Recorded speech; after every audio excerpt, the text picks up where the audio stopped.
English premier ലീഗിൽ ലിവർപൂളിന്റെ തുടർ തോൽവികൾക്ക് പിന്നാലെ മാനേജ്മെന്റിനെതിരെ തുറന്നടിച്ച് സൂപ്പർ താരം മുഹമ്മദ് സല. ചിലർ തന്നെ മനഃപൂർവ്വം ടീമിൽ നിന്ന് ഒഴിവാക്കാൻ ശ്രമിക്കുന്നുവെന്ന് സല പരസ്യ വിമർശനം നടത്തിയതോടെ ലിവർപൂൾ ടീമിനുള്ളിലെ അസ്വാരസ്യങ്ങൾ പുറത്തായി.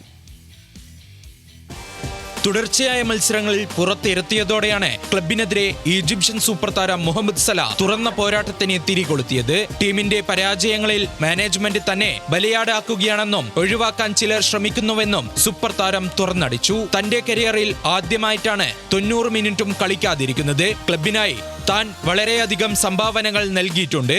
ഇപ്പോൾ എന്നോട് പെരുമാറുന്ന രീതി വേദനാജനകമാണെന്നും സല പറഞ്ഞു. പരിശീലകനുമായി ഇപ്പോൾ തനിക്ക് യാതൊരു ബന്ധവുമില്ലെന്നും സല കൂട്ടിച്ചേർത്തു. ജനുവരിയിൽ ക്ലബ്ബ് വിട്ടേക്കുമെന്ന സൂചനയും സല നൽകി. 2017 ലിവർപൂളിലെത്തിയ സല 2 പ്രീമിയർ ലീഗ് കിരീടങ്ങളും 250 ഗോളുകളും നേടിയിട്ടുണ്ട്. കഴിഞ്ഞ സീസണിൽ 52 മത്സരങ്ങളിൽ നിന്ന് 34 ഗോളുകളും 18 അസിസ്റ്റുകളും നേടി.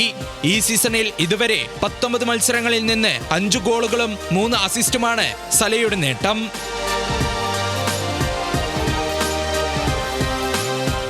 അതേസമയം പ്രതിരോധത്തിന് പ്രാധാന്യം കൊടുക്കേണ്ടതിനാലാണ് അവസാന മത്സരത്തിൽ സലയെ ഇറക്കാത്തതെന്നാണ് പരിശീലകൻ ആർണെ സ്ലോട്ടിന്റെ പ്രതികരണം. Sports desk, news Malayalam.